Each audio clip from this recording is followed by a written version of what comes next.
자, 수업에 들어가겠습니다. 안녕하십니까?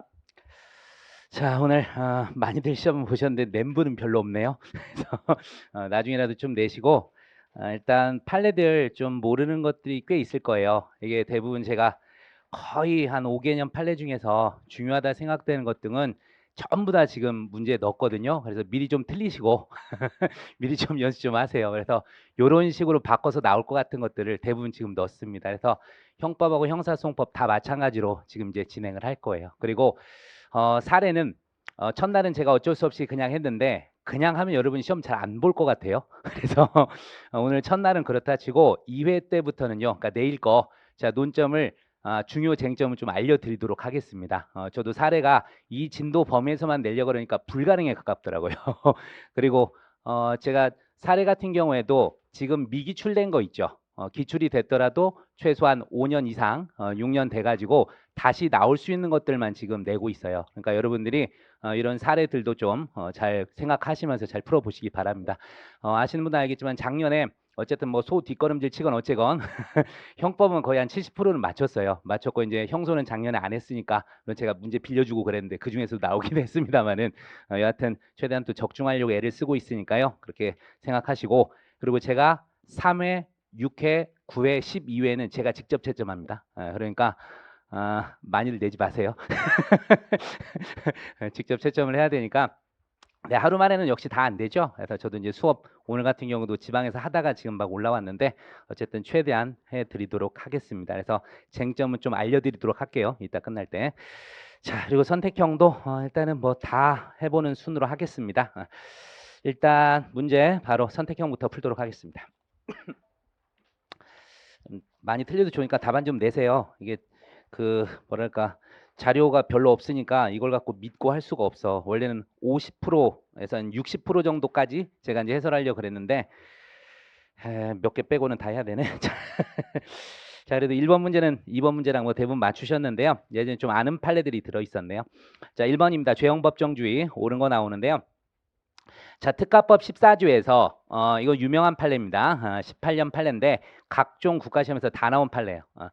특가법에 규정된 죄에 대해서 무고 규정된 죄를 범한 사람, 이 사람에 대해서 가중처벌하는 규정인데 여기에서 혹시 특가법 14조의 이 법에 규정된 죄, 특가법 14조 자체 무고를 위한 무고 들어갈까? 이거는 포함되지 않습니다. 이거는 포함되지 않습니다. 그래서 특가법에서 예를 들어서 뭐 뇌물 3천만 원 이상을 받았다라던가 기타 뭐 도주 차량 운전죄라던가 기타 등등 있죠. 이런 특가법상의 죄를 이제 무고하려고 한 거, 그거는 들어가지만 14조 자체를 다시 무고한 거는 들어가지 않습니다. 그래서 요 판례 좀 하나 이해하시면 될 것 같고요.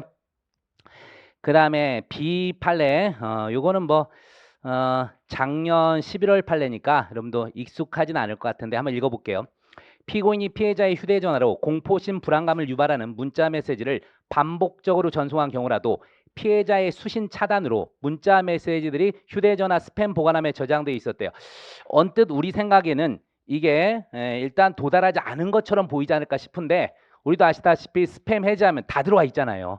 그거를 생각하시라. 그래서 도달된 걸로 봅니다. 이때도. 그래서 정보통신망법상의 정보통신망을 통해서 공포심 불안감을 유발하는 부호 문원 등을 반복적으로 상대방에게 도달하게 한 행위에 해당합니다. 해당해요. 그래서 스팸 우리 많이 걸어놓잖아. 학원 것도 많이 걸어놨죠? 저도 학원 거 다 걸어놨어, 네 군데. 그래서 그건 이제 휴대전화로 오지 않는 한 안 받아줘요. 저한테 수업 들으라고 맨날 문자가 오면 어떡하라고, 각 학원에서. 그래서 특히 공무원 학원이 심합니다. 제 수업 들으라고 그러라고 오더라고. 자, 됐고. 그 다음에 뭐, C 같은 경우에는 예전에도 있었던 건데, 아이고, C 판례 그 표현이 안 돼 있네.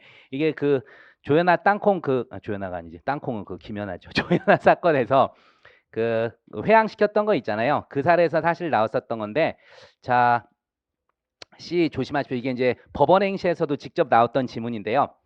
자, 세 번째 줄 한번 보시면 문헌 자체가 비교적 명확한 개념으로 규정되어 있다면 논리적, 체계적 해석 방법 활용할 필요가 없거나 제한될 수밖에 없다. 이게 우리 판례 입장입니다. 그러니까 누가 와도 명백해 보여요. 그럼 그냥 문헌대로 해석하는 거란 거예요. 그래서 따로 여기에서 체계적, 논리적 해석을 할 필요는 없습니다. 그래서 요 판례도 원래 이제 사실관계만 물어볼 줄 알았었는데 그 회항 사건에서 여기서 우리 판례가 요거를 한번 얘기한 적이 있습니다. 그래서 판례 번호가 빠졌는데 죄송합니다. 판례 번호 이게 어이없이 빠졌네. 그 아마 이게 2000 몇 년도 전압이더라. 하여튼 뒤에 어디 하나 또 넣어놨을 건데 여하튼 그 전압 판례에서 나온 사례니까 틀리지 않도록 조심하십시오. 그 다음에 D 나오는데요. D는 정말 뭐 어려운 건 아닙니다.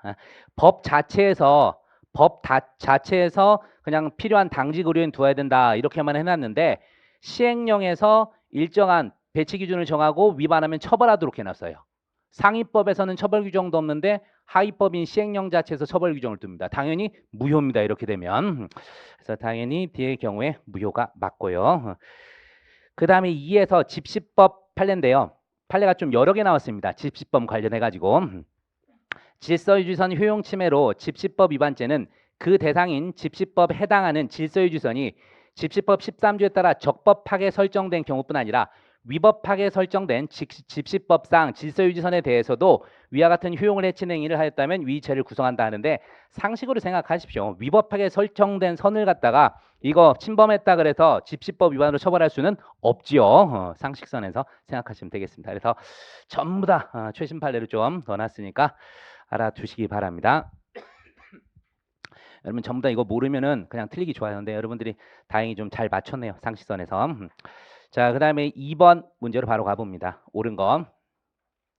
1번 판례는 설명 안 해도 되죠? 너무 유명한 거니까 요 1번은 넘어가도록 합니다. 미결구금 그거는 산입하지 않습니다. 그 다음 2번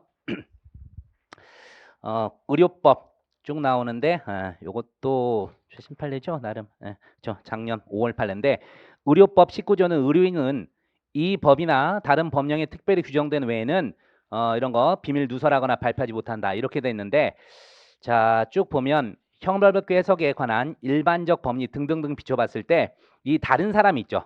다른 사람 비밀 누설했을 때 그 다른 사람의 생존하는 개인만 포함될까요? 아니면 사망한 사람도 포함되느냐 이렇게 보고 있습니다. 어떻게 돼요?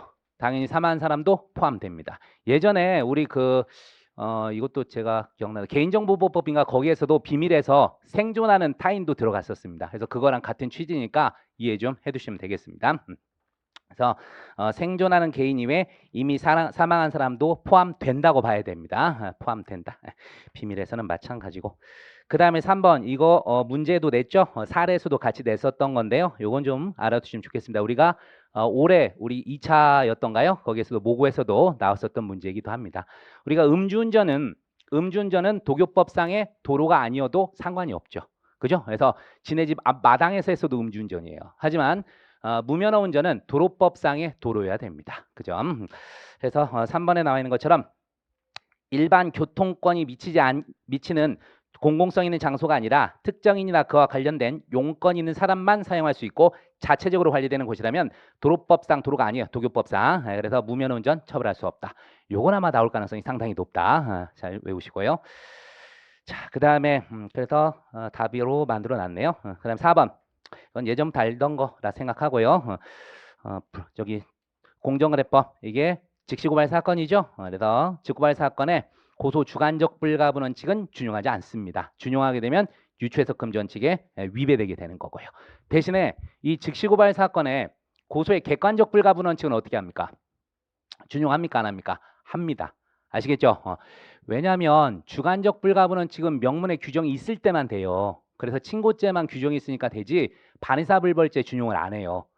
하지만 객관적 불가분은 이론상 당연히 인정되는 거예요. 이론상. 그래서 포괄일죄나 상경 이런 거에 일반적으로 인정이 되는 거라서 동일성이 인정되면 다 됩니다. 그래서 이거는 반의사불벌죄건 즉시고발 사건이건 다 적용이 됩니다. 구분 좀 해서 외우십시오. 다만 판례는 즉시고발 사건에만 규정이 있어요. 판례 관련해서 객관적 불가분 적용한 사례가 있습니다.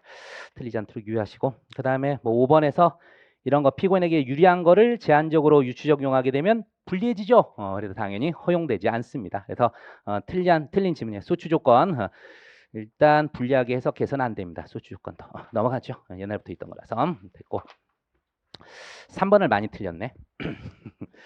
3번 한번 보겠습니다. 법령의 변경이 있는 경우 형의 경중 비교 판단. 자, 기억 한번 보도록 하는데요. 일단 이게 이제 우리가 법적 견해 변경이냐 사실관계 변경이냐 그런 내용과 관련돼서도 같이 문제를 넣어놨는데, 그러면 제가 이거 어떻게 외우라 그랬죠? 중요법, 우리가 공부하는 법들 있잖아요. 특히 이제 7법에다가 기본적으로 어떤 뭐 특가법, 특경법, 형사특별법 이런 거는 당연히 들어갑니다. 하지만 듣보잡법, 형사에서 별로 중요하지 않은 뭐 부동산, 뭐 등기, 뭐 조조 이런 것들은 다 사실관계 변경이에요. 알겠습니까? 그래서 자 기억 나오는데 어쩌고저쩌고 나오는데 무슨 법이래요? 도시정비법이래. 이 처벌규정, 조합임원에 대한 공무원 의제 규정인 도시정비법이 존재한 상태에서 개정되어 신설된 것으로 기존 도시정비법 84조가 조합임원을 형법상 수뢰죄 또는 특가법 위반죄로 처벌하는 것이 너무 과중하여 부당하다는 반성적 고려에서 그 형을 가볍게 한 것이다. 이렇게 나왔는데 도시정비법이 우리 쪽에서 중요해요? 하등 중요하지 않아요. 그래서 이거는 단순히 사실관계 변경으로 봅니다. 알겠죠? 도정법 기억하고. 그 다음 두 번째 니은 보는데 요거는 바로 이제 봅시다. 위헌으로 결정된 법률이나 법률 조항이 헌재법 47조 3항 단서에서 합헌 결정이 있은 날에 다음 날을 소급해서 효력을 상실하는 합헌 결정이 있은 날에 다음 날 이후에 유죄 판결이 선고돼 확정됐대요. 이게 이제 시기적으로는 예를 들어서 A법이 여기서 제정이 됐고요. 1차 합헌이 있었고 그 다음에 여기에서 2차 위헌이 있었다 칩시다. 위헌. 이렇게 되면 소급해서 여기까지만 위헌 효력이 미치게 되죠. 그래서 이 부분 앞 동네에서는 소급효가 미치지 않는단 말이에요. 그런데 문제는 이 사건은 뭐예요? 여기서 갑이 범죄를 저질렀어요. A법 위반을 했는데 확정 판결은 어디서 난 거예요? 여기서 A법 위반 확정 판결이 나온 거죠. 확정 판결이 여기서 나온 거예요. 자, 어떻게 해줬다? 범한 당시로 보면 소급효가 미치지 않을 것 같지만 어차피 위헌으로 선언된 거에 대해서 확정 판결이 이 뒤에 나왔기 때문에 여기에도 소급효를 인정해 줍니다. 다시 해서 피고인에게 유리하게 해석해 줬어요. 그렇게 이해를 하십시오. 피고인에게 유리하게 해가지고 비록 위반 행위는 소급이 미치지 않는 때 했지만 확정 판결이 위헌 결정이 소급효 내 있었기 때문에 이때도 소급 적용 인정해 줍니다. 다시 해서 재심 받아줬어요. 재심을 받아준 사례 이해하시고, 요 판례는 뭐 우리 시험에서도 이미 나왔었을 겁니다. 알아두시면 좋겠고, 재심 청구할 수 있습니다. 재심 청구할 수 있다 봐줬고, 그 다음에 디귿. 자, 형법하고 폭처법 얘기가 나오네요. 형법, 폭처법. 이건 다 우리 중요하죠. 그래서 밑도 끝도 없어. 자, 이건 당연히 뭐다? 법률의 변경에 의해서 형이 국법보다 경한 때 해당합니다. 알겠죠? 이건 법적 견해 변경에 해당합니다. 그래서 디귿에서 해당하지 않는다 해서 틀린 지문이 되겠습니다. 그래서 이렇게 뭐 형법, 형소법 나오면 볼 것도 없어요. 뭐 하여튼 뭐 중요한 법 나오면 전부 다 뭐로 간다? 1조 2항. 알겠죠? 이때 법적 견해 변경이다. 그 다음에 리을, 요건 이제 순수한 문제네. 행위시법인 구변호사법에 규정된 형은 3년 이하 징역이고 재판시법인 변호사법에 규정된 형은 5년 이하의 징역 또는 1천만 원 이하의 벌금입니다. 자, 형의 중함을 비교할 때 뭘 갖고 비교하죠? 가장 중한형을 갖고 하죠. 징역형과 벌금형이 선택형으로 되어 있을 때는 당연히 징역형을 기준으로 가게 됩니다. 자, 그럼 여기서 뭐가 더 세요? 당연히 신법이 더 센 거죠. 재판시법이 징역 5년으로 되어 있잖아. 5년. 그래서 여기서는 벌금형이 선택이 가능한 신법의 형이 구법보다 더 가볍다. 틀렸습니다. 틀렸고. 그 다음에 미음. 여기서는 근로기준법이 중요한 게 아니라 반의사불벌죄 있죠. 그 부분입니다. 보시면 이건 예전 판례인데 피해자의 의사에 상관없이 처벌할 수 있었던 근로기준법 위반죄를 반의사불벌죄로 변경했고 부칙의 적용과 관련 경과 규정이 없습니다. 자, 이렇게 경과 규정이 없으면 자, 어떻게 해주는 게 좋아요? 피고인에게 유리하게 해주는 게 좋습니다. 유리하게 해주는 게 좋아요. 그래서 퇴직 근로자는 1심 선고 전에 피고인에 대한 처벌을 바라지 않는다는 의사를 명시적으로 표시했음이 명백한 경우 개정 법률은 피고인에게 불리하므로 개정 전 법을 적용해야 된다. 그렇게 돼 있는데 자, 바뀐 법이 좋아요? 안 바뀐 법이 좋아요? 반의사불벌죄가 들어간 게 좋아요? 반의사불벌죄 아닌 게 좋아요? 피고인한테는? 당연히 반의사불벌죄가 훨씬 유리하죠. 합의해서 처벌 불행 의사 표시 있으면 공기판으로 끝나잖아요. 아시겠죠? 그래서 당연히 소추 조건이 붙은 것이 피고인에게 유리합니다. 그 점 이해하시고, 그래서 당연히 이때는 개정 법률이 피고인에게 유리하게 바뀐 겁니다. 그래서 개정법을 적용해야 됩니다. 그 다음에 비읍. 특가법 5조의 5항은 1호에서 형법 329조부터 331조까지의 죄나 그 미수죄를 범한 경우 2년 이상 20년 이하 징역에 처하도록 규정, 법정형을 변경했대요. 볼 거 없어요. 특가법이잖아. 법적견의 변경입니다. 그래서 당연히 신법인 특가법 적용해 주는 게 맞습니다. 어쨌든 좀 막 섞어놔 가지고 헷갈리긴 했는데 많이 좀 풀어보려고 한 거니까 이해하십시오. 그래서 판례들 많이 소개했으니까 다들 하나하나가 각 시험에서 나왔던 애들입니다. 됐고. 자, 그다음에 4번 지문 한번 볼까요? 4번. 이것도 유난히 좀 많이 틀리셨네. 옳지 않은 거. 1번. 형법이 개정되어 강간죄 등에 대한 상습법 처벌 규정이 신설이 됩니다. 개정형법의 시행 전에 상습으로 행해진 강간죄 등은 상습범이 아닌 수재 경합범으로 처벌해야 된다. 맞습니다. 맞아요. 그래서 원래 상습범 규정이 없었으면 그 이전은 뭐가 되는 거예요? 개별적인 수재가 되는 거예요. 수재가 되는 것이고 따로 예전 거까지 신설 전에 거까지 포괄일죄로 처리할 수는 없습니다. 없다.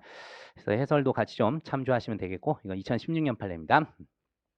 그 다음 2번 포괄일죄 범행이 계속되는 사이 법률이 개정된 경우 자, 행위가 종료된 때에 신법을 적용해야 되나 신법 부칙에서 이 법 시행 전 행위에 대한 벌칙 적용에 있어서는 종전의 규정에 따른다는 규정을 두었다면 구법을 적용해야 된다. 이런 식이 되어 있는데요.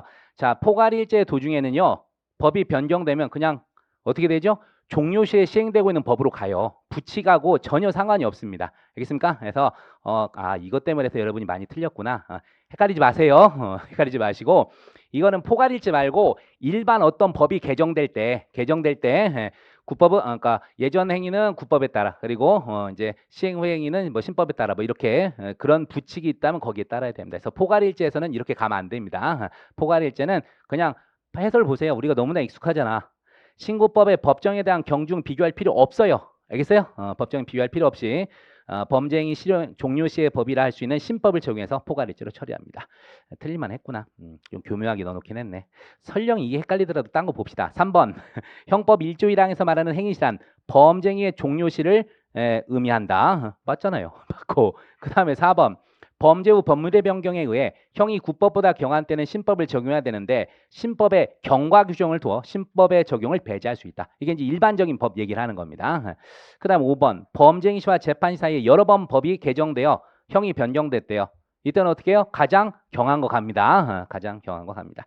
그래서 2번이 약간 여러분 애매했었을 것 같은데 조심하시기 바랍니다. 그래서 포괄일죄 같은 경우 원칙적으로 그냥 그대로 갑니다. 종료 시에 시행되는 법으로 간다. 됐고 5번은 전원이 다 맞췄네요. 그래서 하나만 얘기하고 가죠. 맨날 답이 되는 게 뭐죠? 적용 안 되는 거. 문서에 관한 죄잖아. 문서에 관한 죄. 우리 형법 6조는 상대적 보호주의인데 5조에 기재한 이외 범죄 중에서 뭐다? 대한민국 또는 대한민국 국민에 대해서 범한 죄라고. 한마디로 개인적 법익을 얘기하는 거예요. 개인적 법익. 그런데 이제 문서에 관한 죄는 인장에 관한 죄는 사회적 법익이니까 우리 법 적용을 안 합니다. 그것만큼은 외워두시면 되겠습니다. 그래서 5번은 넘어갈게요. 전원이 맞추셨고. 자, 6번 가니까 또 좀 틀리셨네. 한번 봅시다. 적용 범위. 사례 1번부터 갑니다. 설마 여러분 이런 문제 나왔을 때 사례 1, 2, 3, 4, 5 읽고 풀이 1, 2, 3, 4, 5를 읽는 사람 없겠죠? 그런 이상한 짓은 하지 마십시오. 자, 보면 1번. 이게 이제 예전에 사법시험에서 나왔던 틀을 그대로 한번 구성을 해본 겁니다. 내용은 좀 바꿨지만. 자, 미국인에 있는 샌프란시스코 항에서 정박 중인 한국 선박 내에서 하역 작업을 하다가 말다툼 끝에 멕시코인을 잭나이프로 살해를 하게 됩니다. 자, 그나마 우리 법 생각할 수 있는 게 뭐가 되는 겁니까? 정박 중인 한국 선박이라고 돼 있잖아요. 한국 선박. 우리가 이 귀국주의에 대해서 잘 모르는 분이 많은데 귀국주의가요. 외국에서 외국인이에요. 알겠어요? 외국에서 외국인이 대한민국 국적의 선박이나 항공기 내에서 죄를 범했을 때입니다. 알겠죠? 자, 그러니까 1번 같은 경우에 수빈 한번 봅니다. 수빈 이거 해설에서 이름도 달려졌네. A의 살인에 대해서 세계주의에 의해 우리나라 형법 적용 가능하다 했는데 틀렸어요. 기국주의입니다. 기국주의. 정확히 따지면 사주에서 우리 형법 적용이 가능합니다. 그 다음에 2번 일본인 B는 사실적시 명예훼손죄 처벌 규정이 없는 X국에서 한국인 Y의 명예를 훼손한 후 서울에 오게 됩니다. 자, 이게 딱 어디에 적용될까요? 6조 단서에 적용되죠. 범소집 경납니까? 행위지 법률에서 범죄를 구성하지 않거나 소추 조건 형 집행 면제일 때 우리 법 적용하지 않게 되죠. 그렇기 때문에 바로 가히 보면 비명예훼손에 대해 외국인의 국외범에 해당 우리나라 형법 적용이 가능하다 했는데 그렇지 않습니다. 6조 단서에 따라서 우리 형법 적용할 수 없습니다. 됐죠? 그 다음 3번 영국인 씨는 행사할 목적으로 영국에서 독일 화폐를 위조한 후 한국으로 도주하여 한국인 여자와 결혼한 후 한국 국적을 취득했다. 자, 3번 가서 봅니다. 수영, 시의 통화 위조에 대해서 한국 국적을 취득한 때만 우리나라 형법에 적용이 가능하다. 이런 얘기를 했는데 자, 사실상 우리 세계주의가 세 가지가 있죠. 뭐 있어요? 첫 번째가 명문 규정이 있는 게 약취 유인 인신매매죄입니다. 약취 유인 인신매매죄. 이게 명문 규정이 있는 거고요. 그 다음에 두 번째가 해석상 통화에 관한 죄입니다. 그래서 장소적 적용 범위 나올 때 그냥 통화 나오면 무조건 우리 형법 적용하는 거예요. 무조건 적용합니다. 그래서 사실상 이것도 세계주의고 그 다음 마지막이 민항기 납치 사건 있죠. 판례에 의해서 이제 인정이 된 그런 사례가 되겠습니다. 그래서 세 가지 기억하시면 되는데 어쨌든 통화에 관한 죄. 그래서 영국에서 독일 화폐를 위조하면 그때 그냥 우리 형법 적용돼요. 국적 취득했는가와는 상관이 없습니다. 그 다음 4번 중국인 D는 베트남에서 캐나다인을 살해하기 위해 총을 발사했고 요거 많이 틀렸겠다. 복부에 탄환을 맞은 캐나다인은 한국인 친구가 있는 서울로 급송되어 치료를 받았으나 결국 죽었어. 지네 나라에서 죽든가 왜 우리나라에서 죽었냐 이건데 우리 속지주의 할 때요. 뭐 하나만 발생해도 되잖아요. 예비음모를 해도 되지, 착수만 있어도 되죠, 기수 되죠, 종료지 되죠, 결과 발생지도 포함이 돼요. 그래서 결과 발생지인 대한민국에 있었기 서울이었기 때문에 결국 우리에게 적용됩니다. 자, 4번에 써 있죠. 태영. 비행위에 대해서 속지주의에 의하여 우리나라 형법에 적용이 가능하다. 맞습니다. 속지주의라서. 그 다음 마지막 5번. 한국인 E는 일본에서 사기죄를 저질러 일본 법원으로부터 징역형을 선고받아 집행을 종료한 후 한국으로 추방됩니다. 자, 은규, 이 행위에 대해 우리 형법에서 다시 처벌할 수 있는데 그 집행된 형의 전부 일부를 산입할 수 있도록 하고 있다. 옛날에는 이게 맞는 지문이었죠. 지금은 전부 산입해야 됩니다. 전부 다 일부를 산입하여야 된다. 이렇게 이제 바뀌었습니다. 그래서 어쨌든 틀린 지문이 되어버립니다. 예전에 하여튼 사법시험 있고 그럴 때 만들었던 문제인데 이렇게 여전히 써먹고 있습니다. 조금 수정해서 이렇게 내니까 되게 어렵죠, 여러분. 네, 생각 좀 해두시기 바랍니다. 이 내용. 자, 그 다음에 7번 갑니다. 하여튼 범죄 종류만 되면 전부 어쩔 줄을 모르는군요. 자, 보겠습니다. 정답률 20%입니다.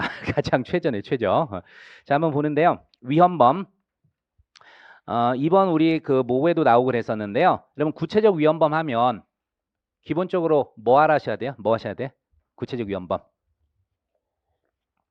방화죄에서 약한 놈 3개 아셔야죠. 방화죄에서 약한 놈 3개. 약한 놈 3개가 뭐예요? 자기 소유 일반 건조물 방화, 타인 소유 일반 물건 방화, 자기 소유 일반 물건 방화. 얘들에 대해서는 조문에 다 어떻게 써 있어요? 공공의 위헌 발생 이렇게 써 있어요. 그래서 약한 놈 3개 그것 좀 알아두시고요. 그래서 166조 2항부터입니다. 166조 2항, 167조 1항, 2항 이게 세 가지가 구체적 위헌범이에요. 그리고 하나 더 세트 중시리즈입니다. 중시리즈 기본적으로 거기에도 뭐가 써 있어요? 생명의 위험 발생이 써 있잖아요. 생명에 대한 위험 발생이 써 있습니다. 근데 중시리즈 특징이 구체적 위헌범이다. 부진정 결과적 가중범이다. 미수 규정이 없다. 알겠죠? 그리고 구체적 위헌범은 다 미수 없습니다. 미수 없다는 것까지 세트로 좀 외우시기 바랍니다. 그리고 중요한 거 중시리즈에서 누구 들어가면 안 돼요? 체포감금은 제외입니다. 그래서 중체포감금자 써 있으면 그냥 그거 틀렸다고 보면 돼. 99%가 틀리게 나옵니다. 중체포감금은 그거는 중시리즈에 들어가지 않습니다. 그냥 체포감금 중에 가혹행위라면 성립되거든요. 그래서 그 내용까지 좀 생각하시고 자 금방 얘기한 대로 공공의 위험이라던가 생명에 대한 위험 이런 게 다 객관적 구성 요건에 규정이 돼 있어요. 객관적 구성 요건으로 규정돼 있다는 것은 그게 바로 뭐죠? 구성 요건이라는 거예요. 그러니까 당연히 고의의 인식 대상이 되는 겁니다. 그래서 1번에 나온 것처럼 구체적 위헌범에서 위험은 고의의 인식 대상 맞습니다. 그 다음에 2번 중상의 중육이 중송계 땡 중간금 때문에 틀린 지문이에요. 그렇죠? 이렇게 나열돼서 들어가 있으면 100% 틀린 지문입니다. 틀렸고 그 다음에 3번 형법상 구체적 위헌범은 그죠? 답이 바로 1번이었구나. 형법상 구체적 위헌범은 고의범 존재할 뿐 아니라 과실범의 형태로는 존재하지 않는다. 이거 우리 기출지문입니다. 기출에서도 나왔던 거예요.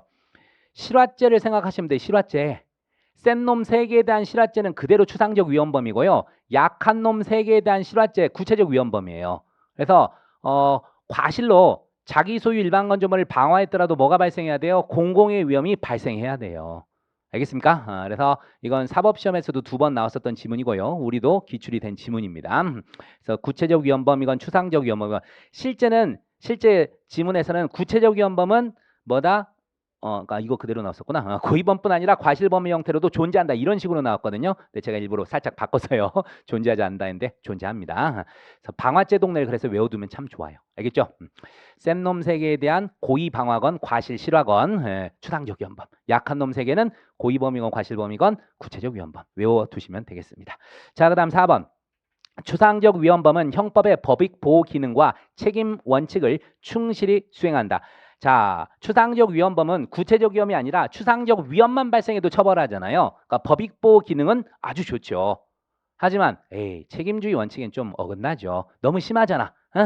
결과도 제대로 발생하지 않는데 위험만으로 바로 처벌하게 되니까 그것도 추상적 위험만으로 해서 책임 원칙은 여기서 좀 어긋나게 됩니다. 그래서 예방적 기능에는 부합하지만 책임 원칙은 침해할 우려가 좀 있다는 게 이렇게 됩니다. 아마 못 본 지문일 건데 알아두시고 다음에 입찰방해. 추상적 위헌범에서 입찰에 공정을 해야 할 행위라면 족한 것이지 현실적으로 입찰에 공정을 해야 하는 결과가 발생할 필요는 없습니다. 여기까지는 맞아요. 하지만 마지막 부분이 틀렸잖아. 적법한 입찰 절차가 존재하지 않다라고 성립한다. 아니에요. 최소한 입찰은 시행돼야 돼요. 근데 그게 방해가 될 위험이 발생해야 됩니다. 그래서 뒤에 부분이 틀린 겁니다. 답 일부러 1번에다 위치했는데 잘 좀 외워두십니다. 예전에요. 사법시험에서 단골 문제로 나오게 되는 게 다음 중 고의의 인식 대상은 해서 많이 나왔었어요. 고의의 인식 대상 그런 문제들이 이제 많이 나왔었는데 거기에서 항상 나오는 게 구체적 위헌범에서 공공의 위험이 늘 들어왔었습니다. 사실은. 자, 됐고 8번 한번 가보겠습니다. 8번 범죄의 종류. 자, 도주죄는 계속범이므로 도주죄의 범인이 도주행위를 하여 기수에 이른 이후에 그 범인의 도피를 도와준 행위는 도주 원조죄에 해당한다. 잘 나오는 지문입니다. 틀렸습니다. 도주죄는요. 제가 늘 그래서 예를 드는 게 뭐죠? 간수자하고 탈옥수를 예를 들잖아. 그래서 이거는요. 뭐다? 탈옥수가요. 간수자의 실력적 지배를 벗어나면 바로 기수입니다. 벗어나면 바로 기수예요. 그래서 즉시범 내지 상태범이지 절대 계속범은 아닙니다. 자, 그러다 보니까 이런 거예요. 예를 외워버리세요. 앞에 이제 탈옥수가 열라뜁니다. 뒤에 간수자가 뛰어가는데 둘이 뭐라고요? 철인 3종 경기 출신이라니까. 그래서 한 50km 쫓아가요. 아직 못 도망가서 실력적 지배 벗어난 상황이 아니야. 이때 친구가 지나가다가 이 탈옥수를 태우고 오토바이 태우고 갑니다. 이때는 무슨 죄예요? 아직 도주가 완성 안 됐잖아. 그러니까 도주 원조죄가 맞아요. 알겠습니까? 하지만 간수자가 지쳐서 돌아갔어. 그러자마자 친구가 야 타 하고 오토바이 태워 갑니다. 이제는 도주죄는 종료됐어요. 그러니까 도주 원조는 나올 수가 없어요. 이건 무슨 죄예요? 범인 도피죄예요. 도주죄를 범한 자를 도피시켜준 행위입니다. 이 사례를 그냥 외우세요. 재밌게 만들어 놓은 건데 이게 은근히 우리를 많이 괴롭힙니다. 기억. 그래서 판례 좀 잘 외워두시고 우리 그 사례 있잖아요. 용병원에서 탈주한 동생을 다른 데로 옮겨준 사례가 있어요. 숨겨준 사례가 있다고. 도주 원조가 아니라 범인 도피죄입니다. 이미 탈출해왔다니까? 이미 기수란 얘기예요. 도주죄는. 그래서 도주가 기수된 다음에는 도주 원조가 아니라 뭐다? 그냥 범인 도피죄입니다. 범인 도피죄. 그 계속범 절대 아닙니다. 같이 외워두십시오. 자, 그 다음에 니은. 폭처법 4조 1항 소정의 단체 등 구성죄는 같은 법에 규정된 범죄를 목적으로 한 단체 집단을 구성함으로써 즉시 성립하고 그와 동시에 완성되는 즉시범위라 할 것이므로 피고인이 범죄단체를 구성하기만 하면 위 범죄가 성립하고 동시에 공소시효도 진행한다. 그렇습니다. 그래서 여러분이 범죄단체 등 조직죄 이쪽 부분에서요. 은근히 옛날부터 이게 잘 나왔어요. 판례가 얘기한 것들이에요. 우리가 범죄의 종류를 학책에 있는 거 다 외울 필요 없어요. 판례가 언급하고 있는 것들만 외우면 됩니다. 그래서 내가 뭐예요? 우리가 알고 있는 뇌자로 시작되는 범죄 내란죄밖에 없어요. 내란죄는 상태범입니다. 내란죄는 상태범이고 범죄단체 등 조직죄 이런 쪽은 뭐예요? 바로 즉시범입니다. 그래서 내상범죄, 내상범죄. 저 형법 처음 공부할 때부터 외우고 있었던 거예요. 그래서 수도 없이 나오는 거니까 이거는 좀 외워두십시오. 내상범죄, 내상범죄. 자, 그렇다. 그러다 보니까 이놈들이 범죄단체 등을 조직하고요, 구성하고 실제 목적했던 범죄를 실행했어요. 그럼 무슨 죄가 돼요? 둘 사이는 실체적 경합이 되는 거예요. 알겠죠? 목적한 죄를 또 범하면 새로운 범죄를 저지른 거가 돼서 실형까지 된다. 자, 그 다음 D급 갑니다. 공직방, 직무를 집행하는 공무원에 대해 폭행, 협박, 환경을 성립하고 추상적 위헌범으로서 구체적으로 직무집행 방해라는 결과 발생을 유발한다. 위계공직방하고 항상 비교하십시오. 위계공직방과 단순공직방이 비교돼서 잘 나오는데 써볼게요.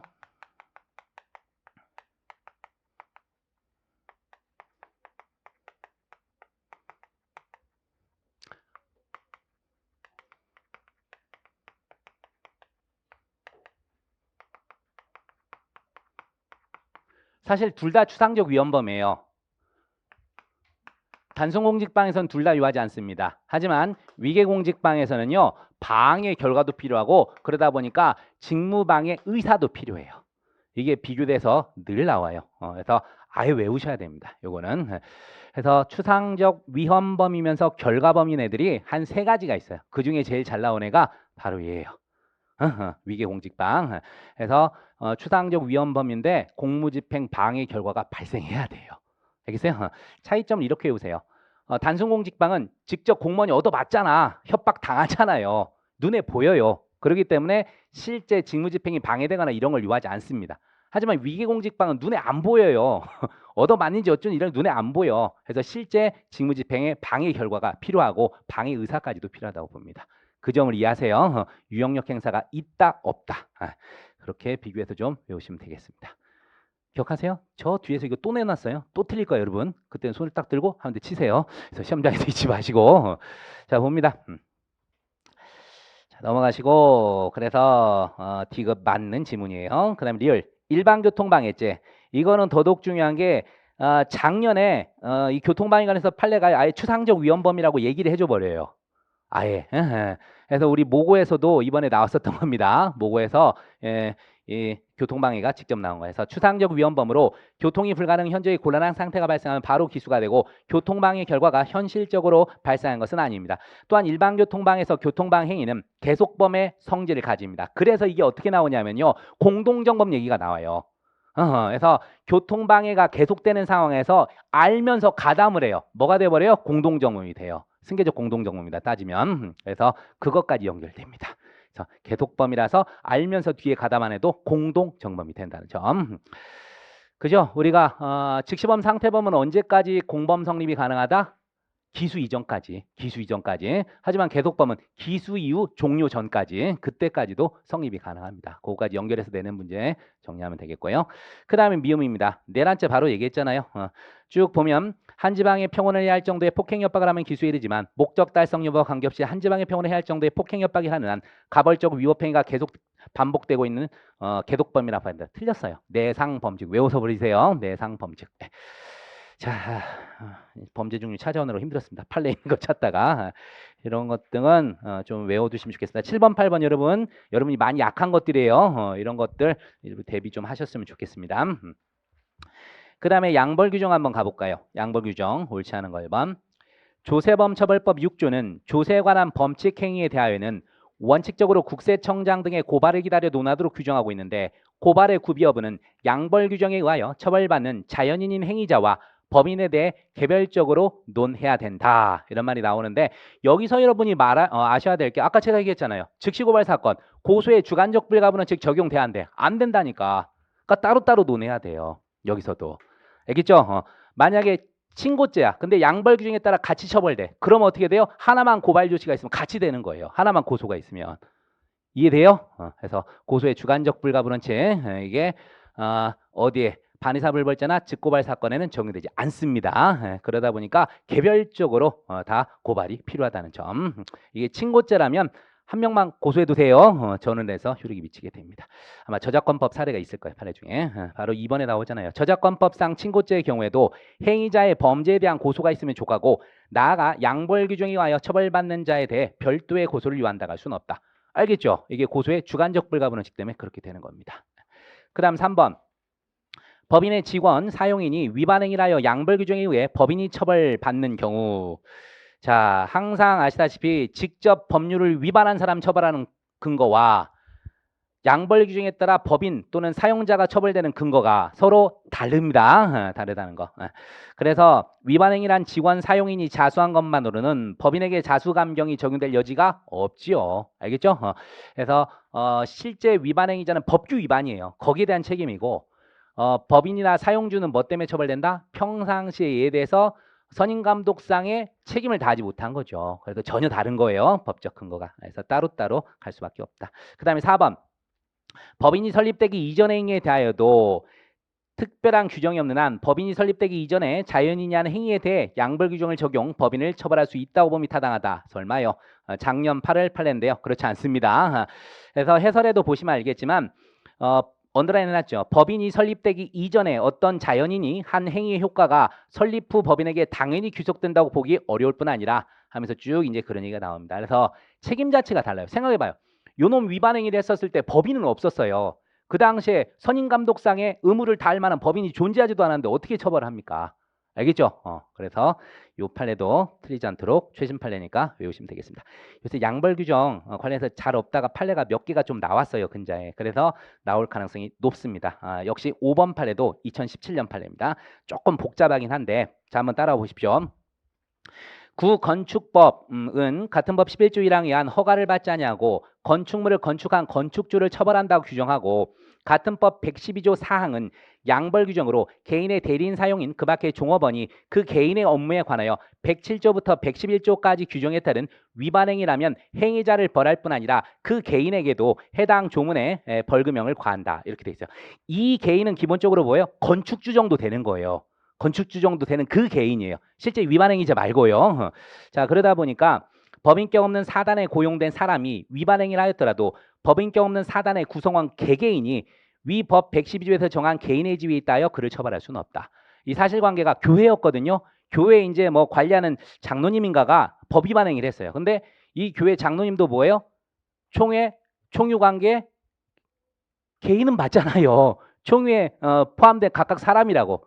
근데 그런 사람을 개개인을 이 개인으로 볼 수는 없어요. 알겠어요? 제가 말한 대로 이 개인은 거의 건축주급이라니까. 법인이나 건축주급을 얘기하는 겁니다. 그래서 이 교회에 소속된 교인 개개인이 이 개인에 포함된다고 볼 수는 없어요. 말장난을 한 거지. 개인, 개개인. 같은 거 아니야? 아니에요. 이 건축법에서 개인은 건축주급이 되는 겁니다. 그래서 교회에 소속된 교인이라 그래서 이 사람이 바로 그 개인으로 볼 수는 없습니다. 요거 좀 이해 부탁드리고 저 이 판례 볼 때 초반에 되게 헷갈렸어요. 이씨 뭔 소리야? 근데 한번 이해하시면 있지 않을 겁니다. 자 됐고 다음에 또 최신 판례 때 할게요. 넘어가시고 양벌 규정 두 판례가 최신 판례니까 같이 외워두시기 바랍니다. 자 10번 갑니다. 부작 2번. 옳지 않은 거 1번.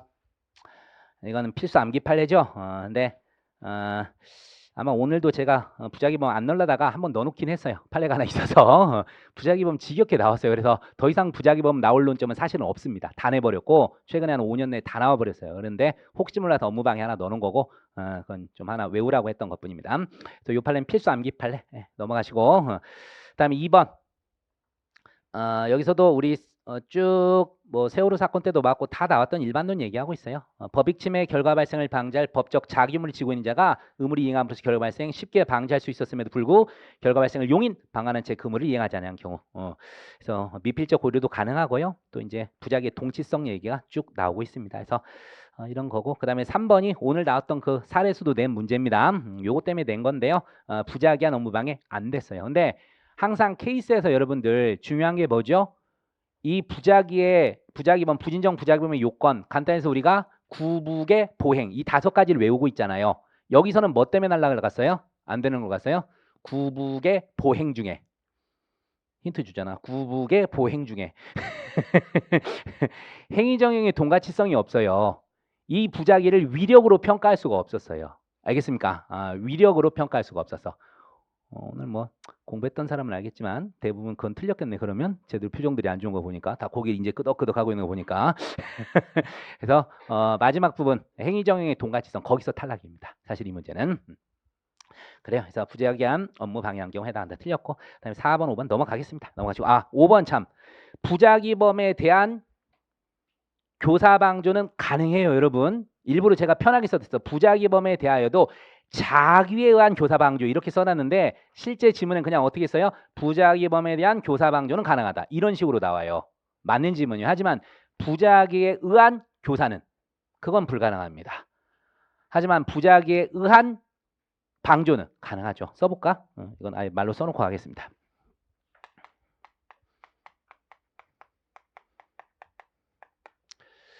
간접정은 묻진 않는데 그래도 같이 써놓을게요.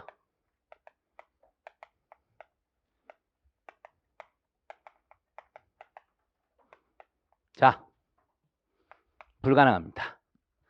가능합니다. 요건이 두 개가 필요하죠. 대신에 불가능합니다.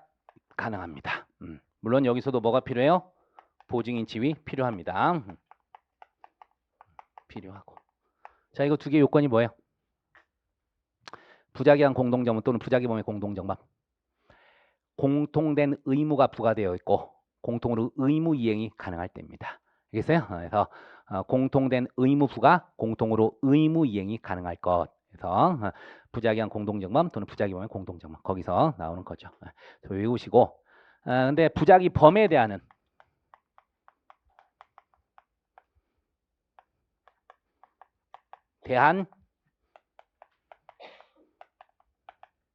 여기는 다 가능해요. 특히나 여기서는 보증인 지위도 필요 없습니다. 보증인 지위 불요 이렇게 써드리죠. 그래서 다시 해서 여기는 정말 행위 자체가 부작위로 하는 거예요. 부작위로 간접정범, 공동정범, 교사범, 방조범 얘기고 여기는 부작위범 따로 있고 거기에 대해서 자귀로 간접정범, 공동정범, 교사범, 방조범 얘기해요.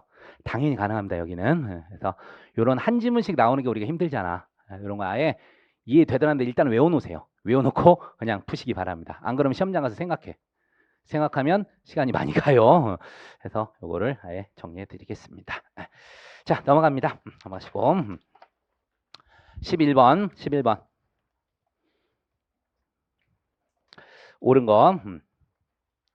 자, 기억입니다. 부작위가 형법적으로 부작위로서의 의미를 가지기 위해서는 보호법익의 주체에 대해 해당 구성요건적 결과 발생의 위험 있는 상황에서 행위자가 구성요건의 실현을 회피하게 요구되는 행위를 현실적 물리적으로 행할 수 있었음에도 하지 아니하였다고 평가될 수 있어야 된다. 개별적 행위 가능성 얘기를 하고 있는 겁니다. 개별적 행위 가능성. 그 다음에 니은 이게 대표적으로 개별적 행위 가능성 아니다. 이거 딴 거구나. 자, 이 사례는 뭐냐면 자귀의 정범이 있고요. 자귀의 정범이 있고 이를 방지할 보증인 지위 있는 자가 부작위로 가담한 거예요. 올해 우리 사례에서 나온 건데 부작위한 공범 문제인데 자 이렇게 되면 어떻게 되죠? 방조범으로 처리하는 게 우리 판례입니다. 방조범으로. 그래서 은행지점장이 은행에 대한 부하 직원의 범행 사실을 발견하고도 손해보전에 필요한 조치를 취하지 아니하고 배임행위를 방치했다. 이 부하 직원이 자귀의 배임죄 정범이고요. 이를 방치한 은행지점장은 부작위한 배임죄 방조가 성립됩니다. 틀렸습니다. 방조. 수많은 판례들이 있습니다. 그 다음에 디귿. 여기도 비슷하네. 인터넷 포털 사이트 내 오락채널 총괄팀장 갑과 운영직원 을은 컨텐츠 제공업체들의 음란만화 게재. 자, 음란만화를 게재한 얘들이 정범이에요. 근데 이거를 방지할 이 갑하고 을이 방치했잖아요. 뭐가 돼요? 이게 바로 전기통신법 위반죄 공동정범이 아니라 방조로 가야 됩니다. 여기도 방조입니다. 여기도 방조예요. 그래서 니은 디귿이 같은 내용이에요. 같은 내용. 자귀의 정범 있을 때 부작위로 가담하면 방조에 해당한다. 그 다음에 리을. 요건 이제 옛날 판례죠. 그 노동쟁이로서 파업은 근로자들이 집단적으로 근로제공을 거부, 사용자의 정상적 업무 운영을 저해 손해를 발생하게 하는 행위로서 부작위한 위력에 해당하므로 파업이 노동관계 법령에 따른 정당한 쟁의에 해당하여 위법성이 조각되는 경우가 아닌 한 업무방해를 구성한다. 이거는 옛날 판례입니다. 자, 여러분 우리는 형법을 구성요건 해당성 인정하고 그 다음에 위법성 조각을 배우죠.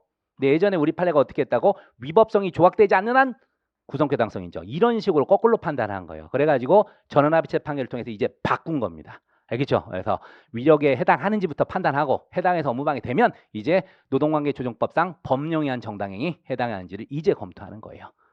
기억합니다. 틀린 지문입니다. 그 다음 미음, 부작위한 유기죄. 이거는 뭐 바보가 아니나 아셔야죠. 우리가 부진정 부작위범의 보증인 지위는 법령, 계약, 조리, 선행위 다 들어가지만 유기죄는 법률상, 계약상만 들어가죠. 그죠? 그래서 친인성실 조리에선 발생할 수 없습니다. 됐습니다.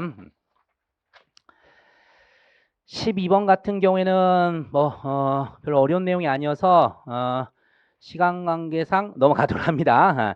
틀린 지문이 3번인데 이것도 다시 한번 넣어놨 또 들어갔구나 이게. 아이고 죄송하네. 하나만 넣는다는 2번 넣어놨네. 중요하니까 외우세요. 자 넘어가시고 13번 갑니다. 13번. 13번도 여러분이 많이 맞추시긴 했는데 그래도 이건 풀어봐야겠구나. 인과관계 옳지 않고. 어허 판례인데 틀렸단 말이에요. 최신 판례 넣어놨나? 교묘하게 바꿔놨나 보구나. 1번 봅니다. 옳지 않은 거. 공동정범 관계는 여러 사람의 행위가 경합하여 하나의 결과가 발생되었으나 결과 발생의 원인 행위가 밝혀지지 않아서 속았구나. 자, 일단 앞에서 뭐래요? 공동정범이라고 썼어요. 공동정범과 동시범의 가장 큰 차이가 바로 뭐예요? 원인된 행위가 판명되지 않았을 때 판단 방법이에요. 동시범은 19조에 따라 원칙적으로 각자 미수로 판단을 하죠. 하지만 공동정범이 무조건 기수예요. 누가 쐈어? 몰라. 하여튼 니들의 작품이야? 오케이. 그래서 전부 공동정범이 되는 거예요. 근데 1번을 틀려버렸네. 그래서 여러분들 요 부분 틀린 분들은 반성 좀 하십시오. 많이 반성해야겠네. 시자기 공동정범이에요. 공동정범. 사법시험 지문 중에는 어떤 게 있었냐면요. 객관식 사례에서 얘들이 쭉 하면서 갑과 을이 눈빛을 교환했단 말이 잠깐 써 있어요. 지문에서. 눈빛 교환 후 하다가 총을 쐈는데 누구 총에서 죽었는지 판명되지 않았다 하면서 1번에서 막 낚시질을 하는 거야. 19조 동시범에서 막 쓰니까 사람들이 동시범인 같구나. 그래서 막 문제를 그렇게 풀게 만든 게 있었어요. 이미 틀렸어요. 눈빛 교환했다는 건 뭐죠? 이미 공동정범이에요. 공모가 있었다는 얘기거든요. 알겠죠? 그래서 동시범으로 가면 절대 안 됩니다. 우리 어렸을 때 맨날 이런 장난치야. 야, 링컨 빨리 해봐. 링컨 하다가 미국 제1대 대통령은 링컨에서 틀리게 하듯이 그런 문제예요. 그런 문제. 그래서 이런 것들도 헷갈리지 않도록 조심하십시오. 그래서 동시범인지 공동정범인지를 먼저 결정해 놓고 가세요. 여기 그냥 공동정범이라고 써 있어요. 원이 되니까 판명되지 않아서 상관없어요. 전부 기수예요. 공동정범은. 그죠? 주의하십니다. 여러분이 그냥 뒤에만 보다가 그치 미수지 이렇게 갔죠. 아직 공부가 미수입니다. 자 넘어가시고 2번 갑니다. 사기죄가 성립하려면 기망, 착오, 처분행위, 뭐 이익취득, 순차적 인과관계 존재해야 된다. 뭐 일반론 써놨고요. 자 그다음 3번 살인의 실행행위와 피해자 사망 사이 다른 사실의 계제, 그 사실의 치사의 직접적 원인이 되었다더라도 자 항상 나오는 말 그와 같은 사실이 통상 예견할 수 있는 것에 지나지 않는다고. 다시 얘기해서요. 행위와 결과 사이에 피해자나 제3자인가 개입됐다 칩시다. 피해자나 제3자인가 개입돼서 그게 통상 예견할 수 있는 일반적인 과실이 돼요. 이렇게 되면 인과 진행에 영향이 없습니다. 하지만 피해자나 제3자의 고의나 중과실이 개입돼요. 이렇게 되면 어떻게 됩니까? 인과관계가 깨져버립니다. 그 점을 기억합니다. 그래서 이게 통상 과실이냐 아니냐가 바로 써 있잖아. 통상 예견할 수 있는 것에 지나지 않냐 아니냐 이런 겁니다. 그래서 여기서는 통상 예견할 수 있는 것에 지나지 않대. 그럼 일반적 과실이에요. 그래서 살인의 실행행위와 피해자 사망 사이의 인과관계 인정이 됩니다. 그 다음 4번 부작위한 살인에 있어 자기혐의를 이행하였다면 사망 결과가 발생하지 않을 것이라는 관계가 인정될 경우 당연하죠. 부작위 사망 결과 사이의 인과관계 인정이 되겠죠. 그 다음에 5번 이건 여러분한테 맡기겠습니다. 옛날 판례. 그래서 1번 주의하시고 여러분 작년보다 문제 좀 쉽게 냈어요. 작년에랑 할 때는 제가 문제 내면 다 사람들이 이래가지고 막 죽으려고 그래서 수준을 좀 우리 쪽에 좀 맞췄습니다. 좀 낮췄어요. 그래서 좀 맞춰놓은 건데 그래도 도중에 생각해야 될 지문들이 들어있으니까 풀 때 좀 조심하시길 바랍니다. 자 적절하지 않은 거 이건 진짜 인과관계 문제네요. 14번에서는 틀렸네. 자 적절하지 않은 거 1번 그래요. 요 판례 필히 암기해야 될 판례. 우리 상식하고 다르잖아요. 우리 상식하고 다른 판례입니다. 이게. 그렇죠? 자전거 타고 가다가 딱 내려서 딱 기다리고 있는데 자동차가 웅 가다가 열차랑 부딪혀서 놀랬어. 자빠져 다쳤어. 사실 인과관계 없을 것 같잖아요. 근데 인과관계가 있다는 게 우리 판례입니다. 그래서 여기 과실과 A 상처 사이 인과관계 인정되고 두 번째 판례도 이례적인 판례입니다.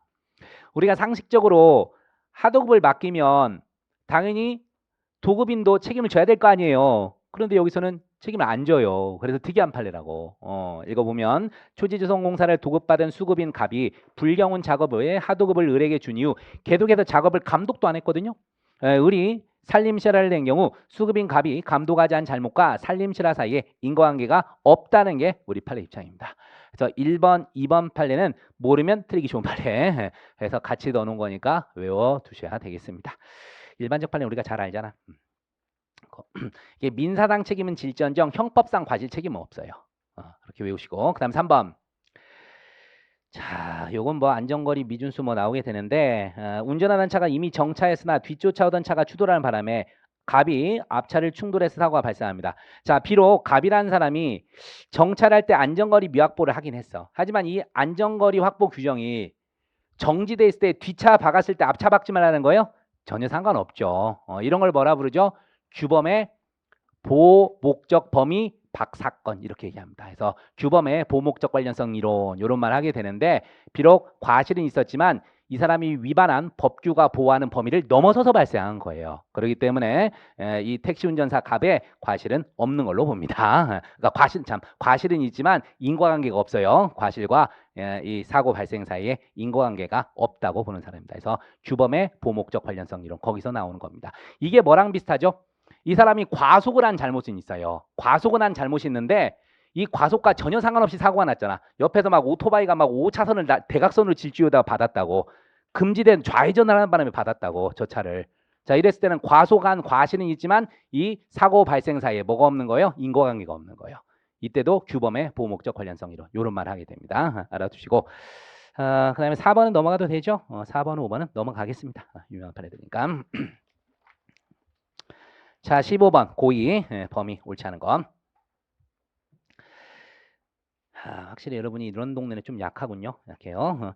자, 운전면허증 앞면에 자, 이 부분 제가 일부러 비교 판례까지 쓰면서 해놨는데 이 운전면허 관련해 가지고요 판례들을 좀 알아두셔야 되는데 자, 일단 해설 보세요. 해설 가서 보시면요 비교 판례라고 이제 돼 있는데 비교 판례.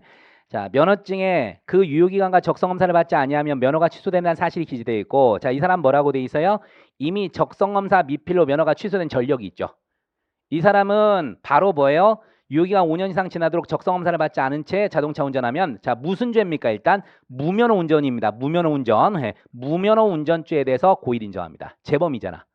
하지만 초범의 경우에는 우리 1번 지문에 나와 있지만 적성검사 기간이 뭐 기재되어 있고 뒷면에 뭐 경고문가 있다는 점만으로는 정기 적성검사 미필로 면허 취소된 사실을 미필적으로만 인식하였다고 추단하기 어렵다. 이 두 개 판례 비교하시고 하나 더 알아야 되죠. 하나 더 알아야 돼. 어떤 판례 여러분 기억하셔야 돼요. 지금은 적성검사 미필로 면허 취소된 사례예요. 무면허 운전죄에 대한 고의에 대해서 재범이냐 초범이냐를 나눠놨고 또 다른 판례는 뭐였어요?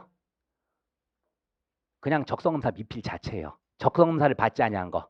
거기에서는 뭐요? 초범이건 나발이건 가리지 않았어요. 무조건 그냥 처벌했습니다. 알겠습니까? 그래서 우리가 그때 문구가 뭐예요? 운전면허증을 꺼내보기만 해도 알 수 있었다. 이런 말이 돼 있잖아요. 그래서 거기서는 무면허 운전이 아니라 적성검사 미필입니다. 그 죄 자체가 적성검사를 받지 아니한 죄. 거기에 대해서는 초범, 재범을 가리지 않고 바로 처벌을 합니다.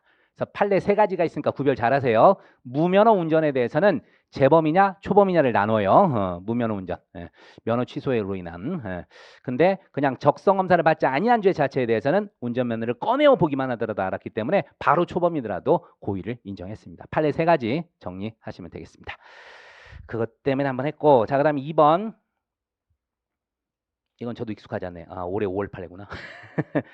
소정 근로시간을 단축한 단체협약 또는 취업 규칙상 소정 근로시간 조항이 탈법행위로 무효이어서 기존 소정 근로시간을 기준으로 계산한 결과 사후적으로 사용자가 최저임금액보다 적음임금을 지급한 것이 인정된다 하여 곧바로 사용자에게 구최저임금법 위반죄 고의가 있다고 단정할 수는 없다. 이건 일반론이에요. 이 사람이 뭐죠? 예전 탈법행위 무효라서 이제 다시 계산을 했어요. 그래서 사후적으로 최저임금액보다 적은 임금을 지급받게 돼서 이게 무효가 아니었으면 당연히 이 사람은 법정 최저임금보다 많은 걸 주고 있었다고 생각을 했을 거 아니에요. 그래서 당연히 고의는 없었던 사례입니다. 상식적으로 한번 생각하세요. 여러분 이거 어려운 판례 아니고요. 그다음에 3번.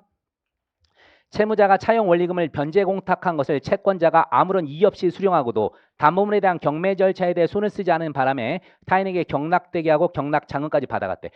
경락잔금까지 받아갔다고요. 요거는 해도 너무한 거죠. 고의 인정해야 되겠습니다. 배임 고의 인정하고. 그 다음에 4번 자신이 흉기를 휴대한 사실을 알지 못하고 타인의 집에 들어갔다고. 인식은 해야지. 우리가 흉기 휴대 특수절도 이런 거 나오면 인식은 해야 돼요. 자기가 흉기를 휴대하고 있다는 점을. 근데 그거 자체를 인식하지 못했다면 당연히 특수절도로 갈 수는 없겠죠. 물론 상대방이 알 필요는 있다 없다? 없어요. 상대방이 인식할 필요는 없고 자기는 알아야죠. 자기는 알아야 되고. 다음에 5번 뭐 일반론 나왔습니다. 미필적 고의 어쩌고저쩌고 써놨는데 자, 이 부분 좀 장난을 많이 치는 동네인데 항상 행위자 일반인 나오면 늘 헷갈리는데 여러분은 행정 일반입니까? 일반 행정입니까? 더 헷갈리나? 우리가 일행직이라 그러지 행일이라는 얘기는 안 해요. 그래서 일반인 행위자 이렇게 외우십시오. 이거 형사소송에서도 잘 나오는 판례예요. 고의 관련해서. 자, 읽어봅니다. 세 번째 줄부터 볼게요. 행위자가 범죄 사실이 발생할 가능성을 용인하고 있었는지 여부는 행위자의 진술에 의존하지 않고 외부에 나타나는 행위의 형태와 행위 상황 등 구체적 사정을 기초로 자, 일반은 뭐라고 돼 있어요? 일반인이라면 해당 범죄 사실이 발생할 가능성을 어떻게 평가할 것인가를 고려하면서 평균인의 입장에서 그 심리 상태를 추인해야 된다. 이렇게 했는데 평상시는요. 제가 그나마 여러분 봐드린 거예요. 이걸 어떻게 바꾸나요? 일반인을 행위자로 바꾸고 뒤에를 갖다가 일반인으로 바꿔요. 근데 원래 문장은 어떻게 돼요? 해설 가서 보세요. 해설 가서 보시면 제가 굵은 글씨 써놨잖아. 언더라인. 행위자 진술에 의존하지 않고 뭐저저저고 구체적 사정을 기초로 일반인이라면 해당 범죄 사실이 발생할 가능성을 어떻게 평가할 것인지를 고려하면서 행위자의 입장에서 심리 상태를 추인해야 된다. 잘 안 외워져요. 여러분 그냥 일행이라고 외우시라니까. 일행. 일행직 시험을 본다. 이렇게 외우십시오. 일행. 또 요거 형소에서도 나옵니다. 말씀드려요. 예전부터 있던 판인데 17년에 다시 한번 나와가지고 각 시험에 등장하고 있습니다. 그래서 말씀드립니다. 넘어갑니다. 이런 거 바꿔놓으면 정말 여러분이 힘들어 하더라고. 자, 16번. 16번. 16번. 문제 잘못 냈나? 전원이 틀렸네. 자, 한번 보겠습니다. 1번. 평소 주의가 산만한 갑은 식당에서 다른 사람의 우산을 자기 것인 줄 알고 가지고 옵니다. 여러분 제가 원래 이 구체적 사실의 착오 유형을 4개로 나눠서 설명해 드리는 거 알고 계시죠? 그거 한번 잠깐 쓸게요.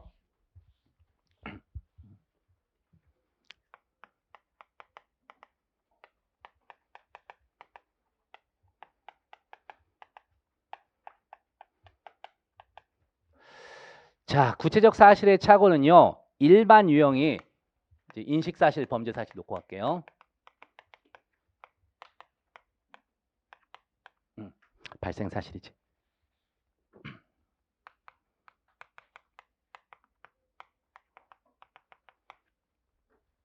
인식 사실이 범죄가 아니었어요. 근데 발생 사실이 범죄가 돼버리네. 자, 이런 경우에 대해서 우리 형법이 규정을 하고 있어요. 몇 조예요? 이게 바로 13조예요. 13조. 죄의 성립 요소인 사실을 인식하지 못한 행위는 벌하지 아니한다 이렇게 돼 있어요.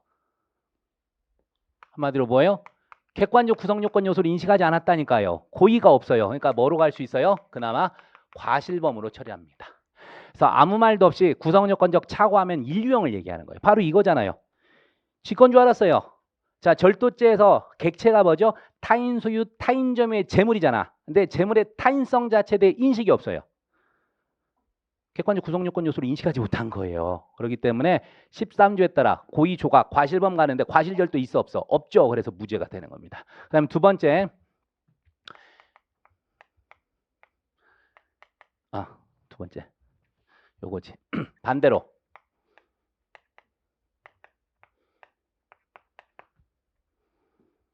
지는 이게 범죄가 된다고 생각했거든? 안 돼요. 지는 객관적 구성요건에 해당한다고 생각했거든? 구성요건 충족이 될 수가 없었어.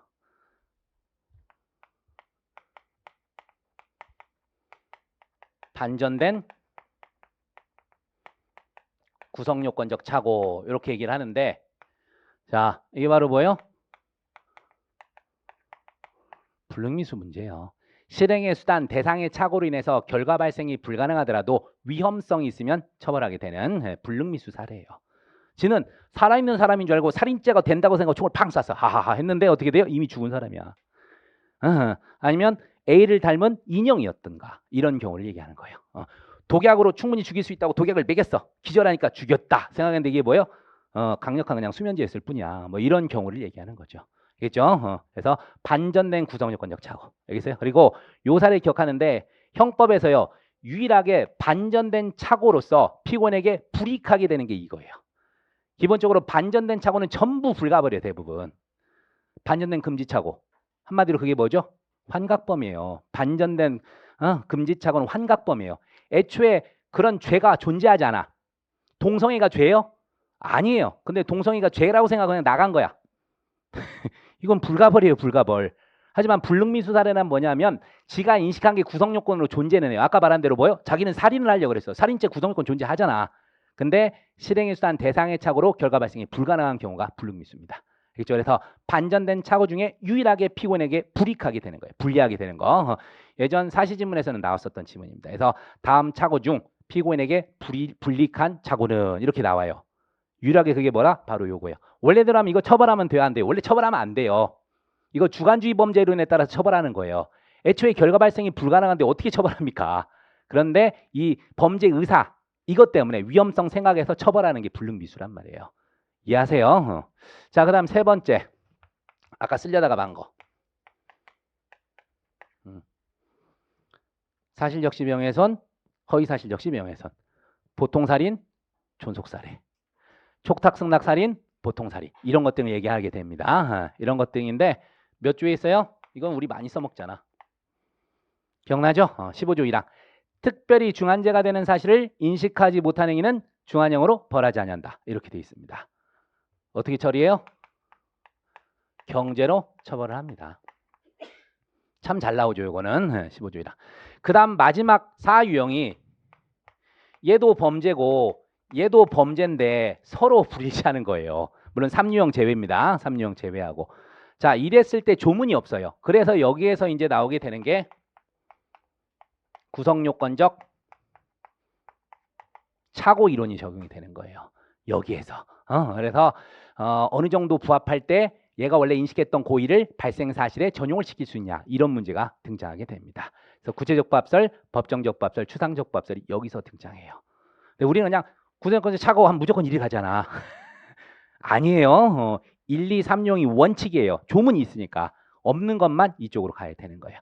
자, 일단 보겠습니다. 그래서 1번이 바로 13조 적용 사례예요. 절도의 고의가 없으므로 절도로 처벌해 줍니다. 2번 갑니다. 이건 전혀 별개죠. 갑은 호텔에 함께 투숙한 A에게 상해를 가하고 정신 1차 사망 것으로 인인 자살한 것처럼 위장하게 베란다 아래로 A를 떨어뜨려 두개골골절로 사망했습니다. 이거는 결과적 가중범의 직접성과 관련된 얘기예요. 고의의 기본 범죄와 중한 결과 발생 사이에 직접성이 인정되느냐 문제예요. 자, 여러분 이거 사례 나오면요. 판례 비판하셔야 됩니다. 판례부터 기억하면 단일의 상해치사 맞아요. 하지만 아니 상해한 행위하고 사망한 행위 사이에 자살을 위장한 별갱이가 있잖아요. 직접성이 없어요. 그래서 우리 학설의 다수는 상해죄와 과실치사죄의 실체적 경험으로 갑니다. 결과적 가중범의 요건 중에 세 번째가 뭐예요? 직접성 원칙이 직접성 원칙. 근데 그게 결여된 건데도 불구하고 우리 판례가 포괄하여 단일의 상해치사의 죄책을 인정합니다. 그래서 시험에 무지하게 많이 나오는 겁니다. 됐고 그 다음에 3번. 상해 고의로 사람에게 돌을 던졌으나 빗나가서 그 옆에 있던 마을 주민이 세운 장승에 맞서 이런 게 이제 사유형이에요. 이런 게 사유형입니다. 자, 이건 어떻게 됩니까? 추상적 사실의 착오네요. 막바로 사람 대 물건이니까. 추상적 사실의 착오는요. 보면 상해 미수와 과실 지금 문제가 뭐라고 돼 있어? 다툼이 있는 경우 판례감이잖아. 그러니까 뭘로 가면 돼요? 법정적 부합설로 가는 거예요. 그래서 인식사실 미수와 발생사실 과실의 상경인데 과실 속에 있어 없어? 없어요. 틀렸어요. 그래서 틀린 문제입니다. 과실 재물 손괴가 없어요. 여러분 손괴 미수는 있어요? 없어요? 손괴 미수는 있어요. 헷갈리지 마세요. 그러니까 장승을 손괴하려다가 옆에 있던 사람이 맞았어요. 그때는 어떻게 돼요? 손괴 미수와 과실치상의 상경이 됩니다. 아시겠죠? 이거는 같이 물어보는 거예요. 미수 규정이 있게 없게, 과실범 있게 없게 그런 걸 같이 물어보는 거니까 잘 알아두시기 바랍니다. 자, 그 다음 4번. 갑은 A를 죽이려고 목을 졸랐는데 기절한 모습을 보고 사망한 것으로 알고 모래에 파묻었으나 부검 결과 뭐 파면 알겠네. 개발적 고의잖아요. 살인죄로 당연히 처벌됩니다. 그다음 미음. 갑이 A를 상해 의사로 농약 한 포를 숭늉그릇에 넣어 A 식당에 놓아두었는데 정을 알지 못한 A의 장녀 B가 마시고 사망을 합니다. 자, 갑은 B에 대한 살인죄로 처벌된다 돼 있는데 당연히 되는 거죠.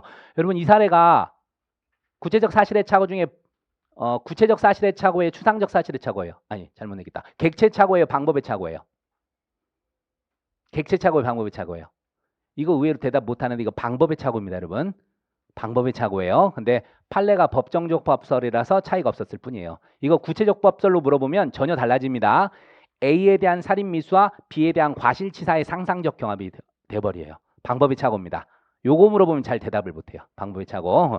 딴 것들은 다 여러분이 빗나가 이런 걸 아는데 숭늉 사례만 물어보면 버벅버벅 되는데 외워두시기 바랍니다. 자, 17번 계속해서 1번. 갑은 을을 살해하려고 숨어서 기다리고 있다가 을을 향해 총을 발사했는데 총알이 을의 복부를 관통 뒤따라오던 병도 맞아 을, 병 모두 사망합니다. 자, 구체적 부합설에 따르면은 이런 게 좀 어렵긴 할 건데, 자, 구체적 부합설은 쉽게 생각하세요. 인식 사실, 발생 사실 따로 판단해요. 이때는 병발 사건인데 일단 병발 사례에서 구체적 부합설에 따르면요, 인식 사실에 대해서는 미수가 되는 거고 원래대로 아니 여기선 둘 다 발생했구나. 복부 관통하고 뒤따르던 병도 맞아 죽었네. 자, 을에 대해서 가지고 있던 살인의 고의 실현됐죠. 그리고 병에 대해서는 죽이려고 한 적이 있었어, 없었어? 전혀 없었잖아요. 그래서 이거는 과실치사가 돼요, 병한테는. 하나행위잖아. 상상적 경합입니다. 상상적 경합. 그래서 구체적 부합설에 하면 을에 대한 살인과 병에 대한 과실치사 성립할 수 있습니다. 그 다음 2번. 갑은 을을 살해하려고 독극물이 든 우유를 을의 집으로 보냈으나 어린 아들 병이 먹고 사망. 이것도 아까 숭늉 사례하고 같아요. 뭐로 가야 돼? 방법의 착오입니다. 방법의 착오. 그래서 법정적 부합설, 추상적 부합설에서는 차이가 없죠. 그죠? 그 다음 세 번째. 갑은 을을 살해하려고 을을 향해 총을 발사했는데 총알이 을에게 맞지 않고 근처에 있던 병이 맞아 사망합니다. 이것도 뭐예요? 빗나간 사례잖아요. 방법의 착오 맞아요, 이것도. 그래서 법정적 부합설, 추상적 부합설 결론이 같아진다. 맞는 질문입니다. 이거 사실은 이거 사시지문이거든요. 이때 많은 수험생들이 틀렸어요. 왜? 에이, 설마 같은 사례를 냈겠어? 틀렸는데 같은 사례예요.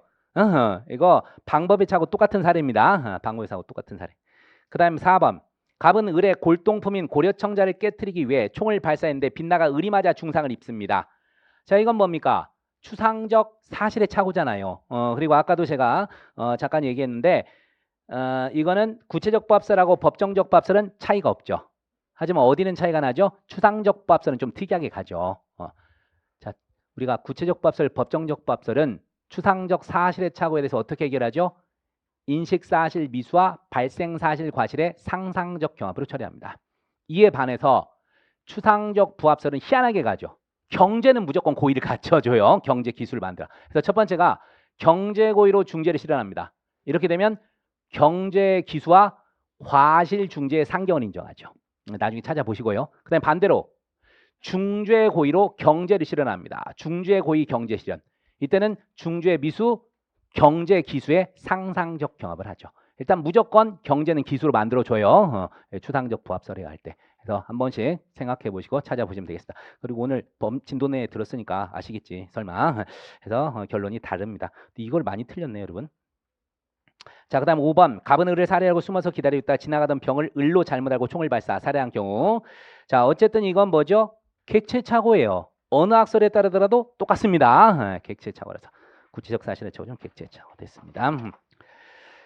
그 다음에 18번은 좀 틀린 분이 있네. 이걸 왜 틀렸을까? 한번 보시죠. 가에서 그치? 이거는 법적 이론보다는 상황 판단 문제입니다, 여러분. 가봅니다. 주의무 판단 기준에 관한 주관설에 따르면, 자, 주관설은 누구 기준이에요? 행위자 기준, 행위자 기준. 그러다 보니까 행위자가 평균인 이하의 능력을 가졌대요. 자, 평균인 이하의 능력을 가졌으면 주의무가 많아요, 적어요? 적지요. 과실인정 범위가 좁아요. 좁아. 그래서 결과 발생 예견할 가능성이 없었다면 과실범위 불법은 부정될 수 있게 됩니다. 주관설은 이렇게 돼요.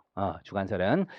자, 그 다음 계속해서 행정상 단속을 주된 내용으로 한 법규라 하더라도 당연히 과실범 벌할 뜻이 명확한 경우를 제외하고는 고의가 있어야 되죠. 요거는 뭐 알 테고. 그다음에 다 도급인이 수급인에게 공사, 시공, 개별 작업에 관해 구체적 지시 감독하였더라도 법령에 하여 도급인에게 구체적 관리 감독 의무가 부여되어 있지 않다면 도급인에게는 수급인의 업무와 관련 사고 방지에 필요한 안전 조치를 할 주의무가 없다. 틀렸죠. 꼭 법령상만 있을까요? 그렇지 않아요. 법령상뿐 아니라 구체적으로 지시 감독했다면 개별 작업에 대해서요. 이런 특별한 사정이 있을 때는 당연히 주의무가 생깁니다. 해설 참조하십니다. 법에 규정된 것뿐 아니라 개별 구체적 지시 감독을 했다면 이때 생기게 돼요.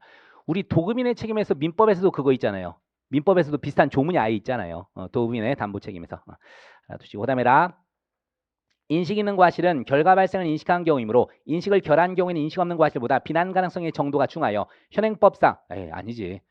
현행법상 우리는 인식 있는 과실과 인식 없는 과실 구별하지 않습니다. 똑같이 처벌합니다. 틀렸고 그치. 요게 이제 여러분 자 기본적으로 업무상자가 들어가면 기본적으로 다 뭐예요? 부진정신문이에요. 부진정신문.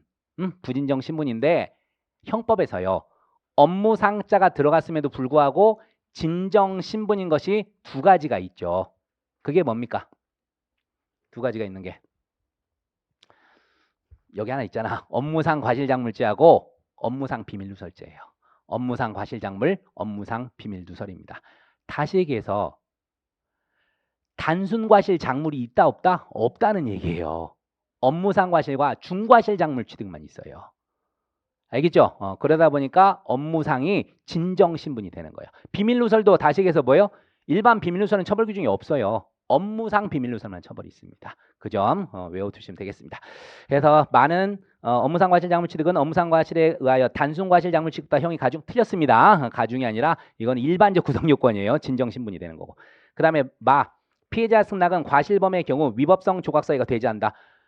자, 우리가 이거 어디 옆에도 써놨지만 운동 경기 도중에 과실로 상해를 입힌 경우 있잖아요. 이런 것도 적당한 선에서는 다 피해자 승낙으로 갑니다. 괜찮아 이렇게 간다고.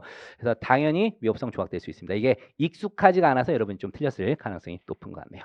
자, 넘어갑니다. 19번은 넘어갈게요. 19번은 전원이 다 아는 거라서 꼭 마지막 20번. 자, 요 사례는 잘 알 것 같은데요. 자, 기본적으로요. 여러분 판례 볼 때 좀 주의하셔야 될 게 그 간호사하고 간호조무사도 좀 구별을 하셔야 됩니다. 간호사 같은 경우에는 그래도 최소한 3년제 간호전문대학은 나왔어요. 그래서 일반적인 뭐 주사 같은 거는 당연히 혼자 해요. 근데 간호조무사는 하면 안 돼요. 그것부터 먼저 좀 구분하시길 바라겠고. 자, 그래서 이 사례에서도요. 이 간호실습생이 있었고 간호사가 있었어. 의사가 있었고. 자, 이랬을 때 특히 사이드 인젝션 방식이 뭐예요? 사이드 인젝션. 이게 직접 주사 방식도 아니라고. 그냥 인젝션도 아니고 사이드 인젝션. 평상시에 튜브 꽂아놓고 캔만 열었다가 거기서 이제 약물 투여하는 거예요. 이건 우리도 그냥 할 수 있어요. 근데 이 간호사가 이 실습생한테 이걸 맡겨놨는데 하필 이 피해자는 이게 두 군데 있었거든요. 목 쪽하고 그다음에 뭐 대퇴부 쪽 이렇게 두 개가 있었는데 이제 대퇴부 쪽에다 이거 약물을 투여하라 그러는데 이 간호 실습생이 까먹은 거야. 그럼 물어봤어야죠. 근데 괜히 물어보면 혼날 것 같으니까 아무데나 넣어도 되겠지 해가지고 약물 투여했는데 죽어버렸어요. 환자가. 이랬던 사건입니다. 자, 이거는 의사한테까지 책임을 물을 수 있을까요? 아니에요. 이거는 의사한테는 책임 못 물어요. 알겠어요? 의사한테는 책임 못 묻고 간호사와 간호실습생이 과실범의 공동정범, 정확히는 업무상 과실치사의 공동정범이 된 사례입니다. 자, 그런 사례가 쭉 나와 있는데 가봅니다. 의사와 간호사 사이와 같이 지휘감독 관계하는 경우에는 신뢰 원칙이 원칙적으로는 적용되지 않죠. 그래서 간호사를 신뢰, 간호사에게 당해 의료행위를 일임함으로써 간호사의 과오로 환자에게 위해를 발생하게 했다면 의사는 그에 대한 과실 책임을 져. 이게 이제 원칙이긴 하죠. 근데 자, 의사의 의료행위가 아니라 통상적 진료 보조 행위는 업무의 종류에 따라 예외적으로 간호사에 대한 업무 위임이 가능하나 이러한 경우에도 상위 의료인이 지휘 내지 감독 의무를 다하지 않았을 경우에는 신뢰 원칙은 제한되어 의사의 과실이 인정된다 하는데 그렇죠. 이때도 가능하긴 한데 상위 의료인이 지휘 감독 의무를 다하지 않았다는 게 판명됐다고 이러면 당연히 책임을 물어요. 이때는 아마 나 때문에 헷갈렸을 것 같고 다 봅니다. 상황 같은 경우 의사는 간호사의 진료 보조 행위 현장에 입회할 필요 없이 일반적 지휘 감독하는 것으로 족합니다. 이게 그래서 이거는 뭐 구체적 지휘 감독이 필요 없고 일반적 지도 감독을 다한 것으로 족한 경우입니다. 그렇기 때문에 이게 틀렸고요. 그다음에 그래서 간호사 의리, 의사갑의 처방에 의한 정맥 주사를 의사 입회 없이 간호십생 병에게 실시하도록 하여 발생한 의료 사고에 대해서 의사갑에게는 과실이 없습니다. 의사한테는.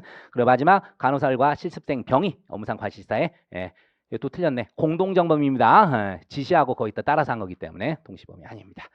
이 정도 풀었고 좀 쉬었다가요. 여러분 사례는 그렇게 길게는 안 할 겁니다. 쉬었다가 사례 좀 하겠습니다. 10분간 휴식하겠습니다.